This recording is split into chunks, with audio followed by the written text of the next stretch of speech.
Well, hello, everybody. I'm John OLoughlin, and welcome to my channel. It's called McDuff Lives, and we enjoyed the neighborhood news hour. Beautiful production intro there. That was great. Thanks, Andy. And Professor Hamamoto looks like you're up first. George disappeared for a second. Oh no! Well, there he is. Yes, I'm back. Hello, George Webb. How are you? Hey, John. Hi. How are you? Great. I'm great. Darrell, how are you? I'm very well. Thank you very much, John. How you doing, George? Good. Are you excited about New Orleans? Yeah, it's going to be great. I get to play McDuff, so I promise not to take too many liberties with my character. I told you you ought to play McDuff. I said that a year ago. You know, you got the build, you got that big bull neck and the shoulders and everything, and plus you're not too bad looking. So okay, I think it's good casting. Either that or Jim Garrison. Jim Garrison, right? Well, you know, we have a couple of people that we're going to audition. We're going to do some auditions on the gazebo, down by the wharf where Lee Harvey Oswald said goodbye to all those weapons going to Cuba. So we're going to do some auditions and see if we can't come up with a younger, better looking Kevin Costner type for Jim Garrison. Okay. Before we go into it, though, Bill Taylor would be a great Jim Garrison. Bill Taylor to be Jim Garrison. Did you hear that, Bill Taylor? Get down there. There you go. George, I just wanted to congratulate you on your latest book, Somewhere Under the Lockdown. And your more recent one is coming in the mail Saturday, hopefully. It's a paper version of it. This is full color. It's available on your favorite online retailer. It's a handsome book. It's chock full of information. And it's foundational reading. And you know what? I think even Donnie O'Sullivan has a copy. He's cribbing from it. Well, you know, it's been fun. I put another one out called Rock Island Virus. So what's nice is I'm on the second generation of all these books, and you know, Doctor, as an author, you get to do all the things that you wanted to do in your first book in your second edition of the book. And so they're double the size, triple the illustrations, footnotes, glossaries, indexes, all that stuff. So it's been fun. Addie Ads has helped a lot. Yeah. Wonderful. Yeah. That's so wonderful, George, that you just started writing those books. You know, people often say things when one door closes, another door opens, or, you know, if life gives you lemons, you make lemonade. But you've been incredibly agile in how you get your message out, how you produce your investigative product. And, people are always asking me, how do I find George Webb? Well, I'm happy to point them wherever is the best place to get you at any particular time. But right now, I guess, just for the record, I usually think Twitter is the first place that I can usually find you under the real George Webb. But anything else you want to give any people guidance as to, because, you're under a lot of pressure and sometimes you have to improvise. Well, we started the Biden Belt and Road show so that it wouldn't have George Webb in the title. And it was going to be about the China Biden cabal and their investments, and they're using these encrypted BlackBerries with Hunter Biden running around as sort of the messenger. So I have to do a 2-hour show, but Dr. Hamamoto's been a guest. You've been a guest. And it's been a kind of a morph. It morphed into 2 tracks. Sort of one is sort of current events, like the January 6th insurrection, PSYOP, whatever. And then also historical research for the history, like the McDuff stuff. So it's kind of like the first hour, and it's never quite set exactly how it works out hourly. But it's about an hour of the McDuff stuff and an hour of the now stuff. And it works out great. Bill Taylor comes on and does the perm index stuff, and then Dr. Hamamoto comes on and does the current. And it's been really great. It's been really great.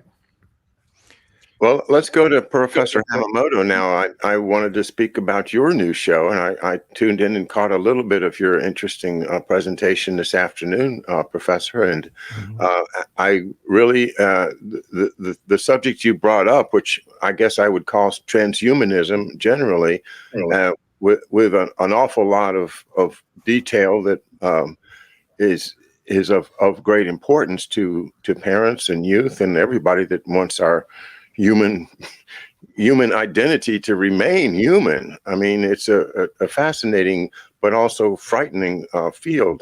You don't mind going into those little bit little bit scary scenarios, because it's real. They really are doing this stuff, and thank you for presenting your knowledge on the subject. Well, you're welcome. It's not pleasant investigating some of these areas, but I just have a compulsion to reach the truth, especially where it concerns the health, welfare, and existence of the American Republic. And as I've stated a number of times before, it's very much rooted in the culture, and more specifically, for example, today. The title of my talk was "The Gimping of America." It rhymes with pimp because we're both being pimped and gimped.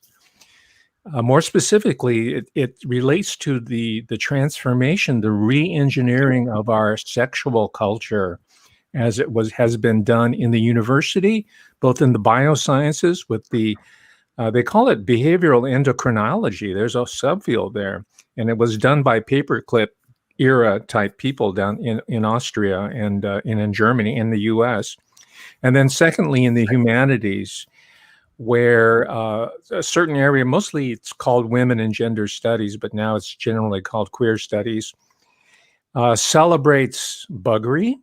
That's a term. They use the term in academic parlance, and it celebrates post-humanism, and it celebrates anything that's opposed to the human species. They call it, like the term racism, right? Or sexism. They have a term called speciesism or androcentrism, as if being a human being itself is an abomination. And they take it dead seriously, and it ties because I watched, George, the fine documentary, PSYOP, The Steal, by Millie Weaver that you mentioned on your show. And I just saw all these intersections of how this re-engineering of the sexual culture played out on January 6th, 2021, just by tracking down all the different characters that Millie Weaver mentioned in her fine documentary. There's amazing parallel cross-hatching and consistency since, I guess, the late 60s or 1970s. And we're seeing now the end game with the intersection of left radical politics, Maoism in specific, and with the whole transhumanist agenda coming together, humanities and the science converging in this post-human future that was ritually enacted on January 6th. So I hope we can spend some time talking about PSYOP. The guy with the horns is the magician, right? What do you call it? The shaman? He was the shaman. Shaman. Yeah, exactly. Well, there's a whole subset of the kinky sex set called furry fandom, where you dress up as an animal, and part of the agenda is interspecies sexuality. All right. Because we're only just one species of many. We cannot put ourselves above the animal species. We all have to go. All right. That reminds me of an awful lot of stories that I probably will never tell about, sheep and Scotsmen. And no, I'll never go there. Oh, that's why you always find Scotsmen near cliffs, because the sheep push back. Mm-hmm. So, no, I'm sorry, I had to go there. But I'm sorry, George. I made you do it. Yeah. Well, it reminds me of Catcher in the Rye. There you go again. You're the historical expert there, Doctor. Catcher in the Rye was about sheep jumping off cliffs, and the idea was that it wasn't sexual perversion; it was catching the sheep before they were going to jump anyway. So whatever perversion you did with the sheep, that's okay because the sheep was going to jump off the cliff anyway. So that's my interpretation of Catcher in the Rye. I had to throw a Donald Barr, a military intelligence officer, in here. I'm sorry. Well, that indeed was J.G. Salinger. He was a military officer, correct? Not only that, but he was also into, and this is part of the re-engineering of human sexual culture, especially in the U.S. and Anglo-American society. J.D. Salinger himself was into intergenerational sex. But unlike the people who were in the Millie Weaver documentary, he was mostly interested in young women, older teenagers and young women. And he courted them. He used his literary celebrity to reach out to them, seduce them, bring them to his country home, and groom them for his own use. Sounds like I think Nabokov, a guy named Nabokov, was with Lolita, was a similar. I think really, if you really read Catcher in the Rye, and if you're an English minor, you have to. Mm-hmm. It does sound like a kind of Donald Barr aping Nabokov with Lolita, and here, Private, sign your name on this. And because Salinger never did a damn thing after that. All he did was, like you say, lure Lolitas out to his ranch. Mm-hmm. Well, I was doing some research in preparation for today's talk about, what a GIMP is, right? It comes from it precedes the movie, but it refers specifically in the popular culture to the 1994 film, right? Quentin Tarantino, Pulp Fiction, where they go into this basement, this sex torture. Bruce Willis, who plays Bruno, and the famous line is uttered, "Bring out the GIMP," or "Bring the GIMP," and it's a guy with a ball mask. So I tied that in with the current attempt today to engage or to inflict a ritual humiliation by ball gagging the entire population, courtesy of the NIH and the WHO and certain figures who will go nameless. It's the gimping of America. It's part of the ritual humiliation power trip that these they call themselves intergenerational sexual practitioners, people like Nabokov and Salinger and other people, contemporary figures who are imposing this regime, and it's part of this January 6th political agenda. If you look at the characters, they come right out of that bag. And just like any other political movement or social movement, there's always a very, very strong sex kink substrate to it. Always. They go hand in hand. And I think I've identified it. And as you pointed out, George, it has literary predecessor. I'll name you another one. Leopold von Sacher-Masoch. He's the person who gave rise to the term masochism, right? According to the German sexologist Richard von Krafft-Ebing, back then it was a pathology. Today in the university, it's being institutionalized and seen as normative. It's being promoted to new generations of, and this is why you have the popular culture manifestations like 50 Shades of Grey and whatnot. But I found out and I think this is germane to this ongoing discussion, your research, George. I found out amazingly, it wasn't part of the Ukraine then, it was part of the greater Austro-Hungarian Empire, but von Sacher-Masoch was a Ukrainian culturally, a Galician. So I think when you talk about the Ukrainians, it goes further back into the Austro-Hungarian Empire. I think it's more culturally Galician, and it's multicultural, multi-ethnic. They speak German, Polish, French, and regional dialects as well. And he died in 1898, but his whole ethic and the whole re-engineering of the sexual culture that's based upon BDSM, right? Bondage, sadomasochism, right? That's what the initials stand for.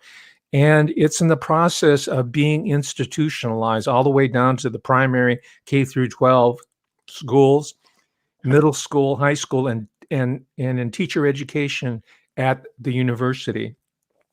And this is why you see the masking of of our politics now, literally, not just figuratively.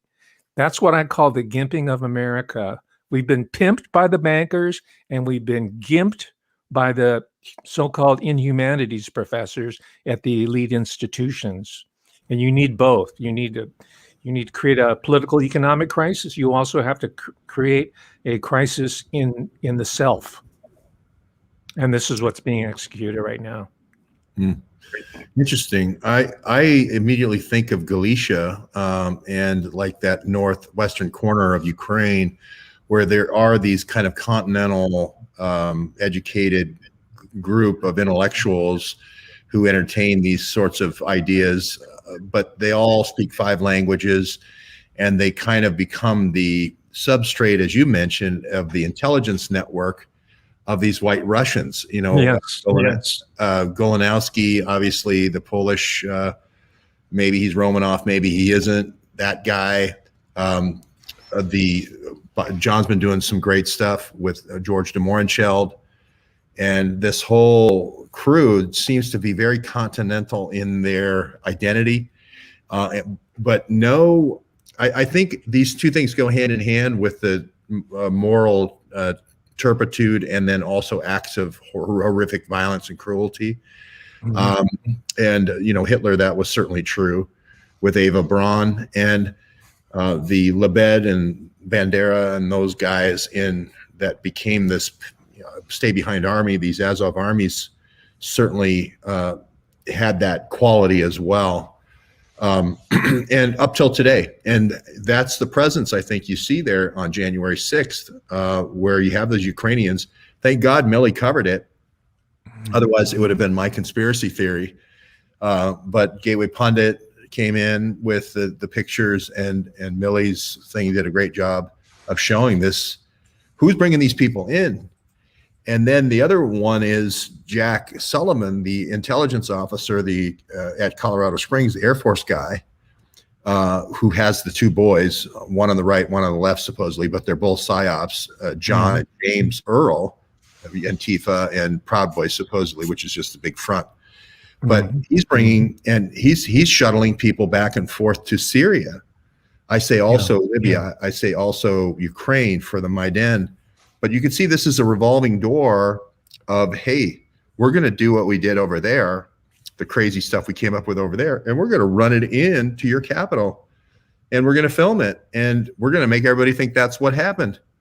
And sorry about that. For the most part, that's kind of, yeah. There's the call of the wild. Well, there's a haunting.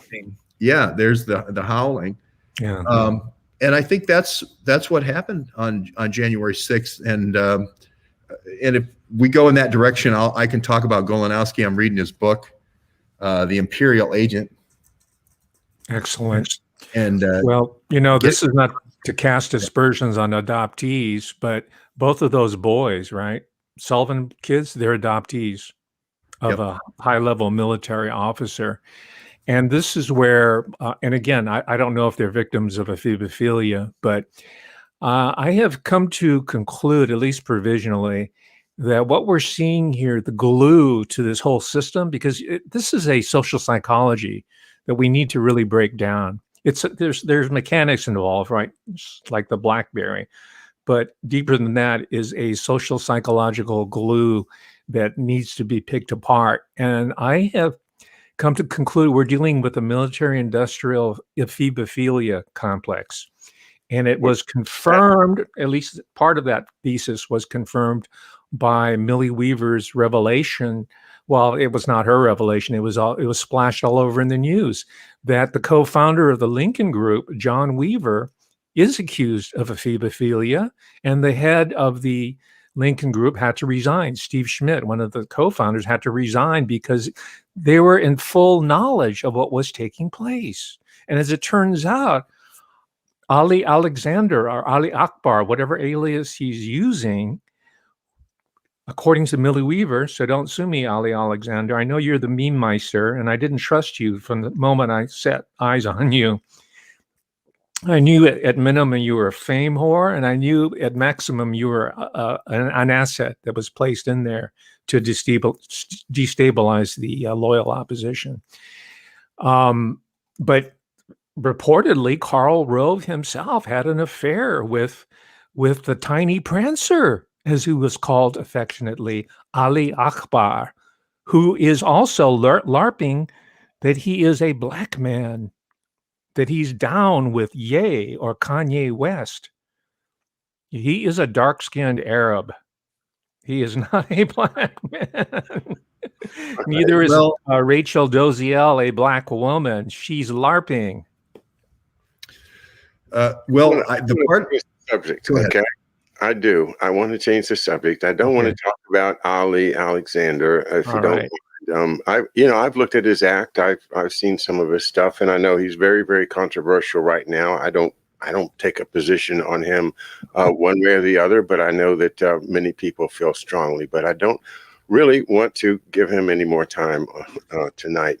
I want to think about something that I've been thinking about before the show, and that is, now we've got Millie Weaver with a great documentary. I have seen little snatches of it, but I haven't had time to sit and absorb the whole thing. And I really want to hear from George and you, Darrell, about what you took away from it from when each of you have seen it, and I'm sure George has probably seen it a few times. But I also want to call attention to all the work that George and Team W did to preserve the same type of evidence that is presented in Millie Weaver's work. And we have eyewitnesses. We have recorded a number of them.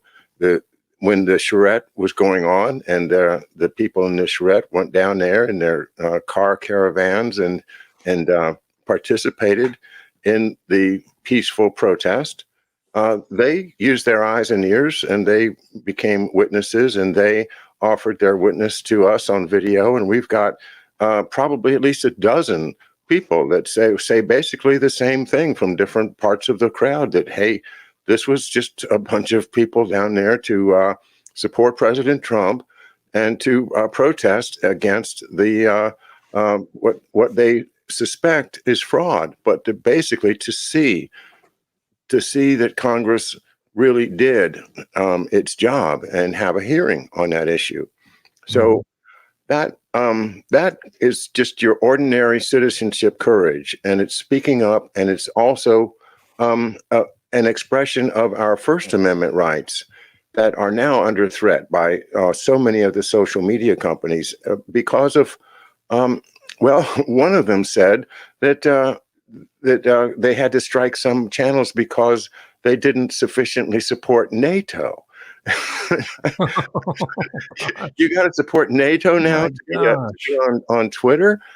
Well, I'm just wanted to say that you got your own, George, you've got a fantastic documentary that hasn't been made because you don't spend your time doing post-production in a studio like some people can do, but you got all the material. And I would suggest that when you have time, just put together, or maybe you can come over sometime and we can put together a video of ours that just shows our own just personal experiences and the witness statements that we took at the very time that the events happened. In other words, we can back up what Millie's done with our own independent production based on all the work that you guys did. So thanks for your work and for putting that together. Is historically priceless. Well, and we got just a tremendous volunteer effort that came here, and I thank everybody that came here, all 18 or 20 or however many were in the two houses. And I think we're going to have 5 or 6 Addy Ads types, young 25 people who know how to do everything on the computer as far as editing, coming to New Orleans. And there may be a Kevin Costner in there too, and a Sissy Spacek for our Ruby girls and for the reenactments. But I'd love to get them involved in the story, this younger generation cutting this thing up, and they throw music in and they throw fast, cuts and so forth, and make it real interesting. So I concentrate on source material, being there, being at the gate, being on the spot, getting with as close to Joe Biggs as I possibly can, without standing in his way. Although I probably should have stood in his way, knowing it was a psyop. But I do think that we need both. And Peter Duke makes this point.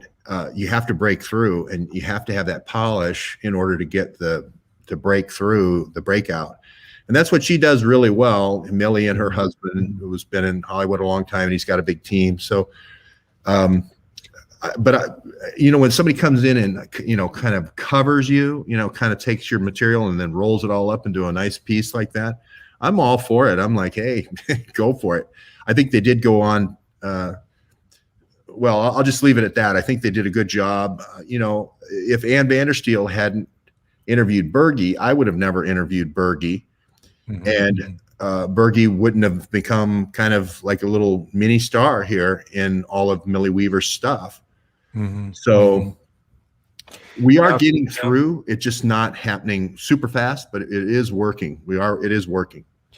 Yeah, I think this documentary is really going to attract a huge attention, a huge audience, because it's not on YouTube. It's web based. The so-called social media is being abandoned in large numbers, and so this is going to have some longevity that it might otherwise not have enjoyed. But I want to ask you, George, about this one individual who I didn't know about prior to this, and he was very impressive. His name, and he's a journalist, an investigative journalist like yourself. And coming from a different perspective, he's underscoring and reinforcing your own observations. And that's the individual named Michael Yons, spelled Y-O-N-S. Very, very impressive, who I never had seen or read his byline anywhere. But he describes himself, and I haven't really checked into him, embedded him or anything, so I'm just going to take at face value how he describes himself. He describes himself as a frontline journalist who's been in all different sorts of arenas of warfare, civil war or kinetic war, and he analyzes the footage in this documentary, and they take it slowly, and they identify the agent provocateurs, or the APs, as they call them. He identifies the black bloc. He identifies the Antifa. He calls them not the riffraff meth mouth Antifa that you see on the street, but he calls them special forces Antifa. That's his phrase there. I thought that was a really, really important find for Millie Weaver. We know about Patrick Berge. His contributions have been exceptional as well, but this individual here is worth speaking to and reading his work. So I'm definitely going to be checking him out. Yeah, I was familiar with him before, and he had a military career, I believe, before this, like Joe Gibbs. And so having interviewed Joe Gibbs in 2018 and knowing he was an embedded reporter with General McChrystal, and I went through the whole 4th psychological operations with him, I'm a little scared of Michael Yon,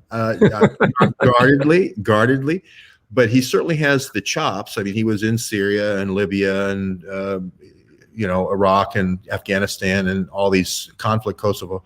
So he's in all these conflict areas, and he called them agents provocateurs, or APs. Right. And the one line in the documentary that I loved was telling a MAGA person the difference between a MAGA person and a Antifa is like telling the difference between a turtle and an alligator. Right, MAGA people are sort of turtles. They're wonderful, peace loving. They're slowly working their walker, like I was, toward the Capitol. But then you got these guys with rope climbing equipment and flares and goggles and whisper microphones and all this sort of thing. It was chalk and cheese. You could see it so easily, and the fact that the Capitol Police couldn't see it from a mile away, especially when you had reports of pipe bombs and so forth. Why wouldn't they have just said, look, the Capitol, I've been there 1,000 times when the Capitol, they just take the yellow tape and they move everybody back. And that's all they had to do. Or they could have just come in and put some temporary fencing in and said, if you cross the fence line with one guy with a bullhorn, if you cross the fence line, you're going to be arrested. And it would have, even that 8-foot nice black fence, not nice, but it's not the 11-foot fence with the concertina wire, that would have worked perfectly. You would have only had to have, 50 police officers, and it would have worked perfect, because you arrest the first few and then the rest stop, and have one German Shepherd or 2 German Shepherds. It would have stopped the whole thing. But they didn't want to stop this. They wanted this to go through. They wanted that Buffalo man in the chamber, the little psyop thing that they wanted so badly. Mm-hmm. And then John Sullivan was subjected to a visual critique by Millie, him and his girlfriend or his lady friend, and how they edited the video that deleted the part of the conversation that incriminated them so far as having pre-planned this event. But to shift the focus slightly, get them off the personalities momentarily, I also was really bedazzled by the fact that we would have an American general, a former general by the name of James Jones III, who, for his own self-aggrandizement and for that of his family, had taken this is according to Patrick Berge, taken a publicly funded resource that was meant for intelligence against the enemy, and then took it for himself and patented it and merchandised and trademarked it to use it to corrupt elections, not just overseas, but now, as it turns out, in the United States of America. I don't understand how that could happen with a commissioned officer who's forsworn to protect the interests of the United States. And I checked out Berge. I did my own research, and George, I'm going to send this document to you. It'd be an excellent illustration for a future book. I should have given it to Andy so he could put it up the screen here. But here, I found the patent, and I found the licensee, or the person who registered it. I have the document in front of me. It says, "System and method for electronically monitoring employees to determine political risk." That's the name of the patent. Who is the inventor? It says Jones, Jim III, U.S., Wilcox, Norman Allen Jr., U.S., Jim Jones III, and some other couple other people. Applicants, Dynology Corporation. Here it is. They indeed patented a publicly funded resource and are now exploiting it for personal profit to the detriment of the American Republic. This is what Millie Weaver uncovered. This is not me. I'm just doing a critique of her fine documentary and doing some of my own footnoting of her research. Yeah. Berge, I didn't know either, so I went down there and spent 2 days with him and tried to get with him a third time. And he came across to me as a guy who's very honest, no money at all, living, kind of hand to mouth, and he needed support. And that's why I threw the money behind him to go. And Kathy Sue out in California funded his trip to Washington, D.C. And he met Ann Vandersteel there, and he met Bongino, even though Bongino kind of turned him away. But these little acts of kindness or whatever, or going out of your way to go visit somebody to get them out of the doldrums in terms of public awareness, really pay off. He's the big star of this documentary. He talks about forced psychological operations. He talks about, hey, that's the group I was in. This is the group that does this shadow net, right? So I'm not wrong. They talk about Emily Rainey in the piece with forced psych ops. And the part that I kept, I've spent 2 weeks in the Carolinas, 3 weeks almost, looking for anyone who really supposedly got on the bus with forced psychological operations to go to Washington, D.C. It was supposed to be a bunch of blue-haired old ladies at the Pinehurst Country Club. Well, the only person I could find in the Pinehurst Country Club was one Peter Strzok. Peter Strzok, living there since 2010. That's the only person I could find out of all the people that supposedly got on the bus. The only guy I could find in Pinehurst was Peter Strzok. The other 100 came from Well, they could have had several buses, but she shows the buses and she shows all these operatives being bussed in. And if people remember, the Proud Boys walked down Pennsylvania Avenue. So the people that were being bussed were the Ukrainian Antifa, and they merged right there at the grassy knoll. And I hate to say grassy knoll because everything's hearkening JFK, but they merged right there at the grassy knoll. The guys came out of the buses. They didn't have the orange hats on. We know that the Proud Boys had the orange hats on at the Washington Monument when they walked down.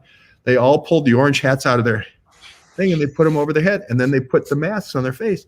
The Antifa was there. And that she proves that well in her documentary. And this is the big story that America, I mean, most of my friends on the left, my own family, they don't believe it. They think these are all crazed Trump people that want to somehow hurt someone in Congress, or we're trying to blow something up, which is the craziest thing I can possibly imagine. And we documented it all. Everybody here was like just seeing, hey, I wonder how Loeffler's going to vote. Is she going to vote to look into it or not? Is she going to be good to her word or not? So right, and then they upset the playing field. You know, they upset the chess game, and we never heard the evidence. And that's how when the time ran out on the clock, that was the end of the game, however you want to put it.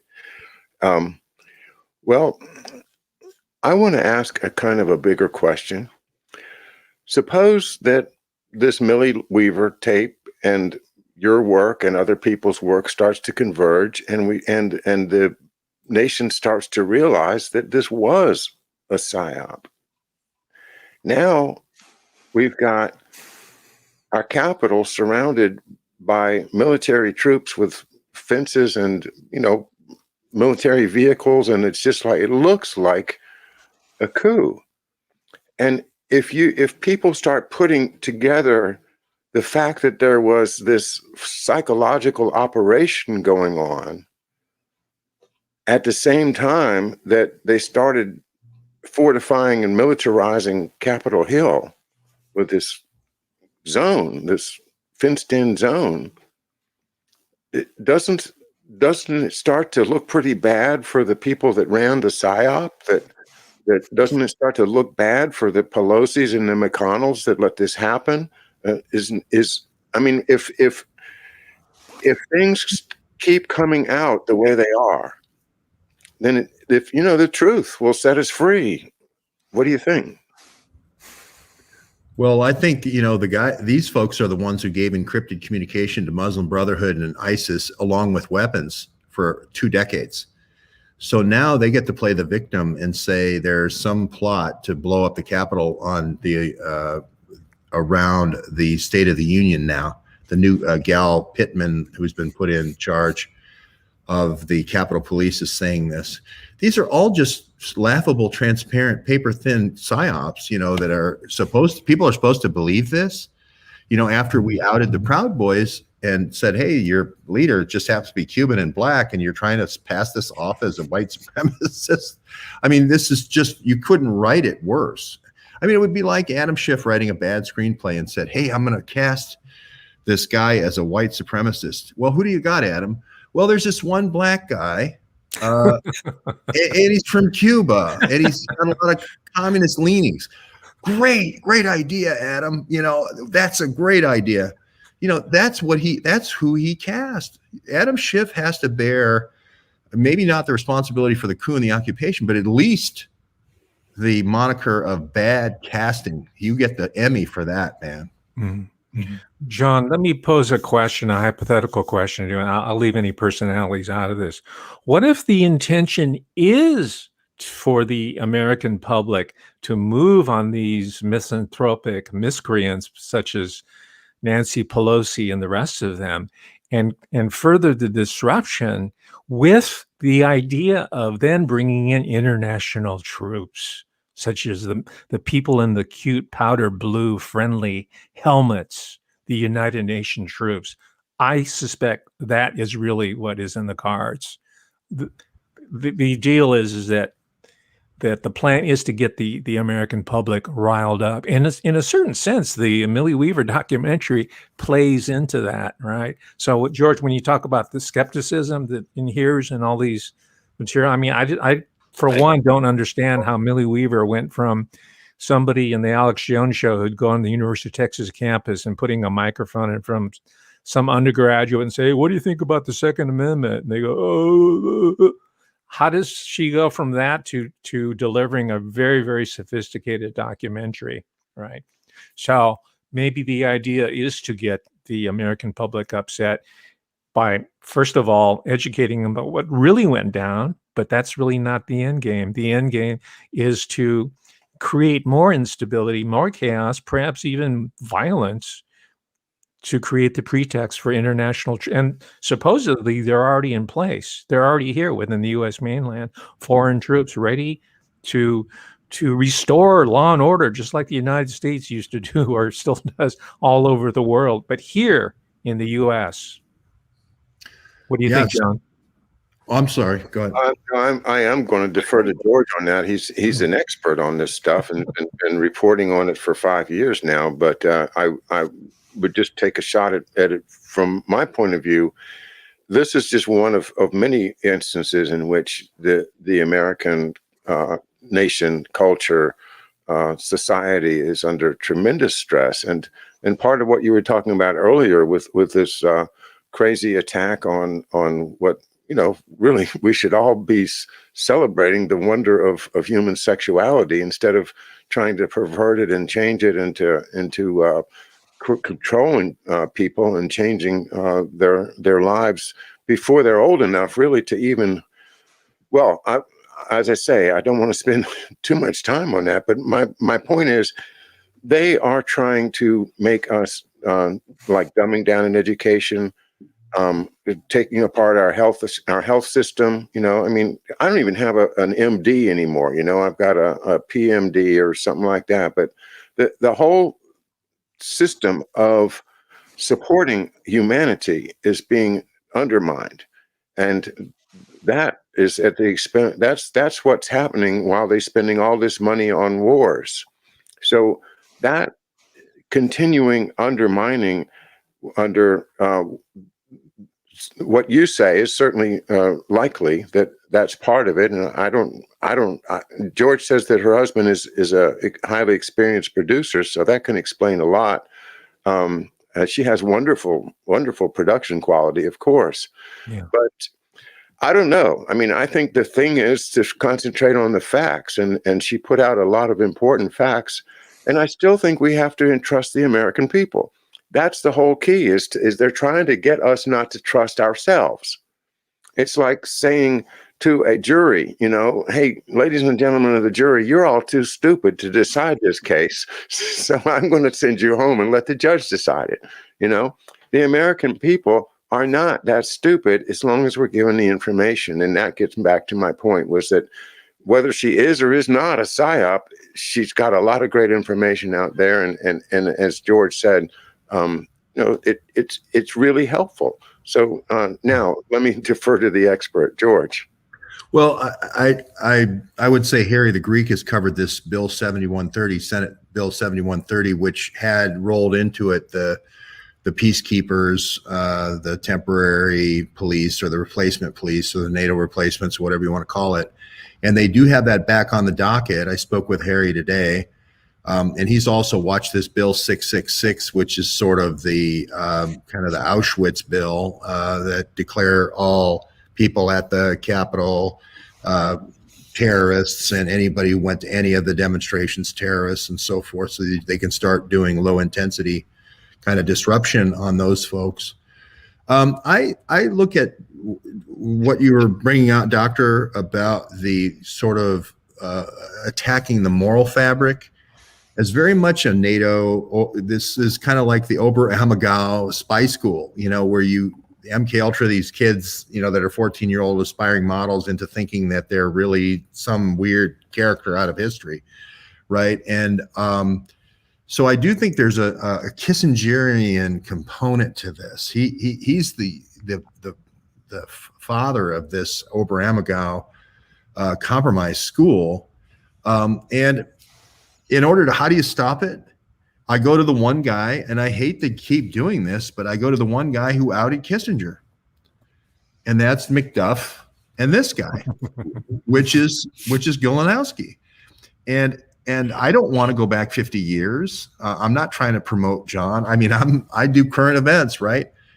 But McDuff had his hand on the trigger here. He had his hand on the network, right?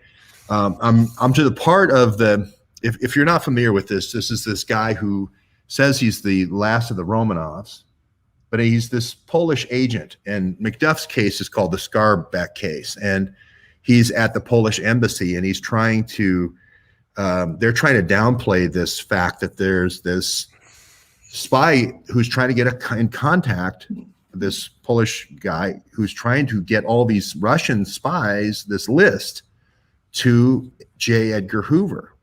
And they have to get it to them through, so the CIA doesn't see it. So they're trying to come up with a method. Well, we'll have two letters. One will be the letter to an ambassador in Europe, and then the next one will be a sealed letter just for Hoover. And so they pick an ambassador who's a newspaper man and not somebody, a career diplomat. And the guy immediately gives it to the CIA guy in the Bern office because he has a very close relationship with Allen Dulles. So 14 letters go back and forth, and he's outing all these spies, hundreds of them, hundreds of KGB spies in the U.S. infrastructure and British infrastructure. Israel Beer is one of them. This Lonsdale guy, not Lansdale, but Lonsdale.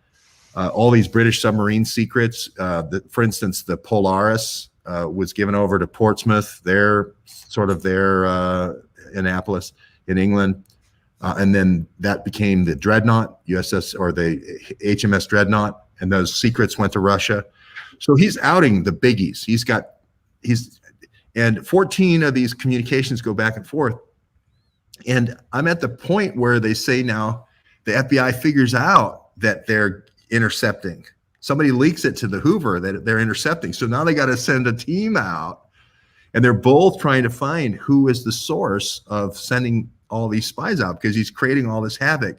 So that's where I am in the story. But I've got to follow the one guy.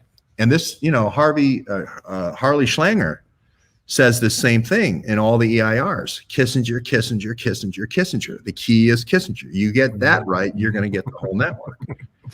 And so that's where I'm focused on. I want to be that bohemian resistance leader who doesn't ever pick up anything sharper than a ballpoint pen, who does more work with the mind than they do with the sword. That's what I say about all the great authors, and yourself included, George.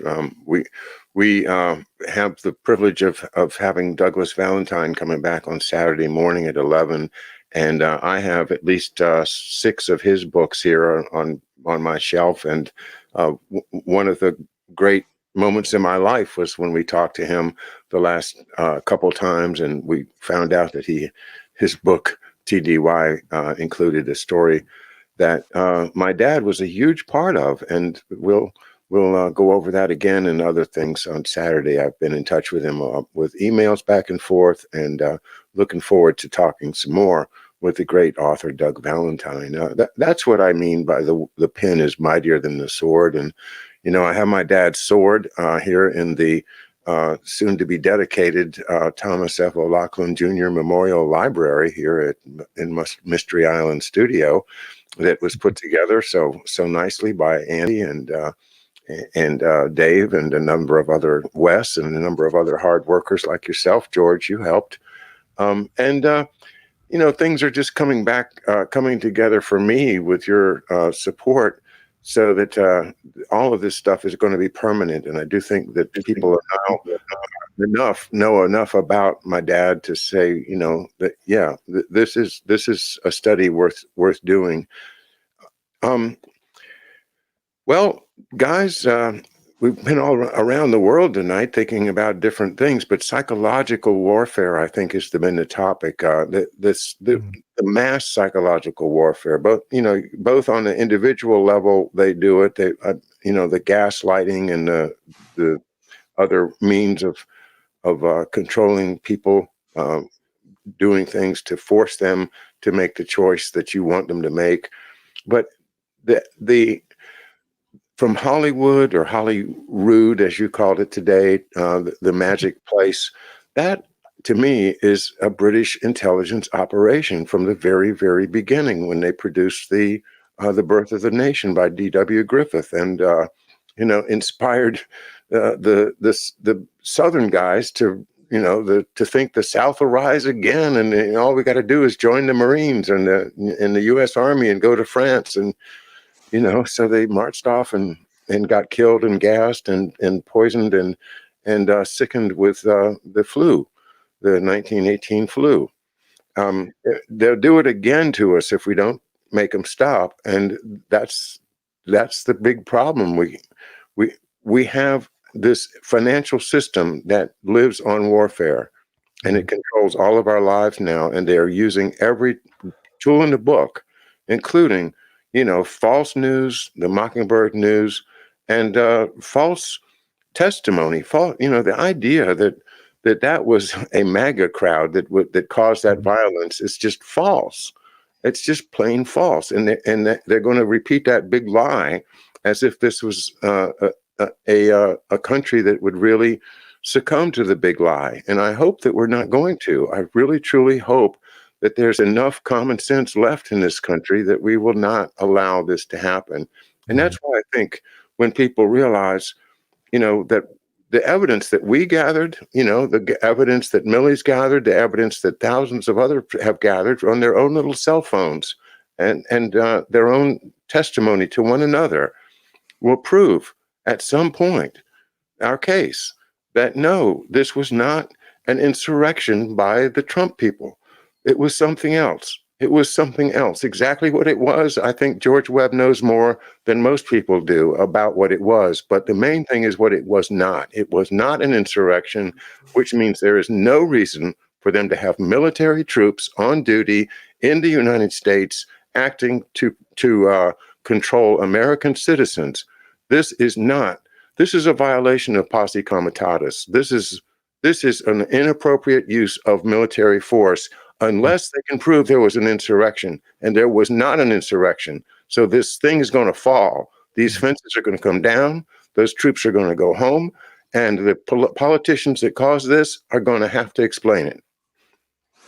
Absolutely, John. And I should remind again, since I'm interested in districts and zones and these supposedly autonomous, anomalous geopolitical structures, right? Those troops are not on American soil. They're in the District of Columbia. They're not in America. They're in the District of Columbia. There's a huge, not just legal difference, but a huge metaphysical difference here. Who are they really protecting? Who are they guarding against? It's not the American people. It's the people who are within the boundaries of the District of Columbia. Well, I hate to disagree with you, but I think it's important that my position be clear here. There is not any reason for us to support these ideas about the fringe on the flag or the Act of 1871 or anything like that, because it plays into their version of the facts. Their version of the facts is that DC is an enclave unto itself. Their version of the facts is that DC doesn't have to obey the law of the United States. That's their thing. They would love to have us all concede that the District of Columbia is a foreign country.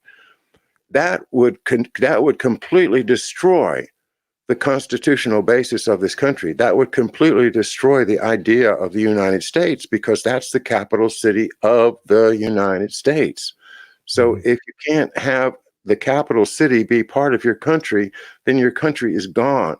So I would caution people against that type of thinking, because A, it plays right into their hands, and B, it takes away the constitutional authority over the District of Columbia, which really I just disagree with. I think that is not an accurate reading of the law. No, I don't mean to suggest that Washington, D.C. does not represent the United States, is not the capital of the United States of America, but it is a zone. It's a semi-autonomous zone, just like I alluded to in George's show yesterday about the state of Louisiana. Their tradition is Napoleonic code, not English common law. So even within the United States, outside of DC, and also the universities, they operate as semi-sovereign entities. That's why I had a difficulty with the University of California, because I realized that they're run by administrative law, and they're not even bound by the California state constitution or the U.S. Constitution. And So there's always these little zones, see, borderlands and zones, and these sort of liminal areas is where the criminals like Casino Jack Abramoff, they like to play the margins. So we have to understand that as part of their MO, their modus operandi. Can I agree with both of you? Please. Yeah. We're not disagreeing, though. I don't think you're disagreeing at all. I think you're saying that this is a subterfuge of the Constitution. And I agree with you, because if you look at 7120, when they do invoke insurrection, if insurrection triggers continuity of government, and this, can you believe this 100 people climbing with a climbing wall, it triggered continuity of government. And with that comes a zone, a protection zone, UN Charter 5, the Charter of Rights, the Human Bill of Rights, human rights from the UN supplants for that zone. That becomes the law. This happened in Haiti. This happens in all the green zones in, around Camp Bondsteel, and it happened in Minnesota. It happened in Portland and Seattle and so forth.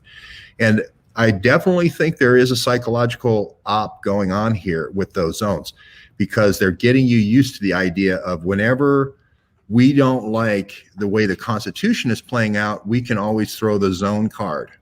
Sort of like the Ron Schofield, about bioweapons cards. We can throw the zone card and then make up the rules that we want and bring in our UN friends. And who is it always? Who is the friend they always bring in? James Jones, and NATO and the Atlantic Council over and over again. Those are the people that come in. Dynalogy. Yeah. And so I really believe that this is the loophole, and we have to call it out for what it is. And what I think the challenge is amongst us writers here and communicators and creators is to expose this in a fair and even-handed way, but tell the truth to the American people, and then they can see it for what it is. Because I think a lot of people are going to see this as all quiet on the Western Front. Hey, it was a great idea to join the army and go off and fight, like John was saying. And then when you actually see what war is all about, with gassing everyone and people being slaughtered in the thousands, you realize that war is people choking to death and crying for their mothers, and it has nothing to do with dying for your country. And I do think John's right too, though, that they are trying to set this up. They want people to go to that knee-jerk anger so that they can say, oh, well, those are angry people. We need to spray them. This Kosovo, Connie talks a lot about this. This happened in Kosovo with the Serbian people. And so I'm really scared that this is going to be Kosovo all over again, and Camp Bondsteel all over again, David Petraeus all over again, only it's America now. That's going to be the one that gets divided up like the pizza in Yugoslavia. George, you solved the riddle for me. That's the answer, is that this green zone that they're creating is going to be based upon 7120 and not on the Admiralty law or any of that stuff. But in other words, the problem that we are identifying is real, and the source of it was obscure to me until you explained it. And I think that's just great. That's the product that we get from talking together and sharing our thoughts. They actually call it Operation Green Zone. It's called Operation Green Zone, the taking of the Capitol and the occupation of the Capitol. So, George, Operation Green Zone and 7126, this is military, is that correct? Not civil law or constitutional law, obviously. See, I think they fooled Trump in that executive order, because he declared about a couple of weeks before, around Christmas time, he declared martial, or where you could use the National Guard in emergency continuity of government for DC, just for DC. He was thinking, hey, we want to keep the peace on January 6th. But they turned it around and said, oh, we're going to take this to mute him. They cut his tongue out and they gagged him. And then in the first time he's going to get the chance to speak, I think is Sunday at this CPAC. And watch out, because I think you're going to have a power outage right before Trump takes the stage. They don't want him to speak. They want to make this make us all look like Serbs. Like the Serbs are bad. We have to demonize the Serbs. And now we can have Srebrenikas and all these other killing fields now because they need to be ethnically cleansed. I'm not saying the Serbs didn't have their time where they, took arms and did their share too. But remember, the people that they were fighting were flown in. These are Mujahideen flown in by Kolomoisky on the Antonov 206s, or 26s. I'm just saying it's that same Peter Strzok, NATO, Camp Bondsteel, Petraeus signature happening again in Washington, D.C. It's frightening, and people ought to be frightened. They ought to be aware. They ought to be listening to George Webb and watching Millie Weaver. You got to take the good, and you got to take what you can learn from things and leave the rest behind, and not get all caught up with this is who she really worked for and stuff. If she gives us truth, then it's value.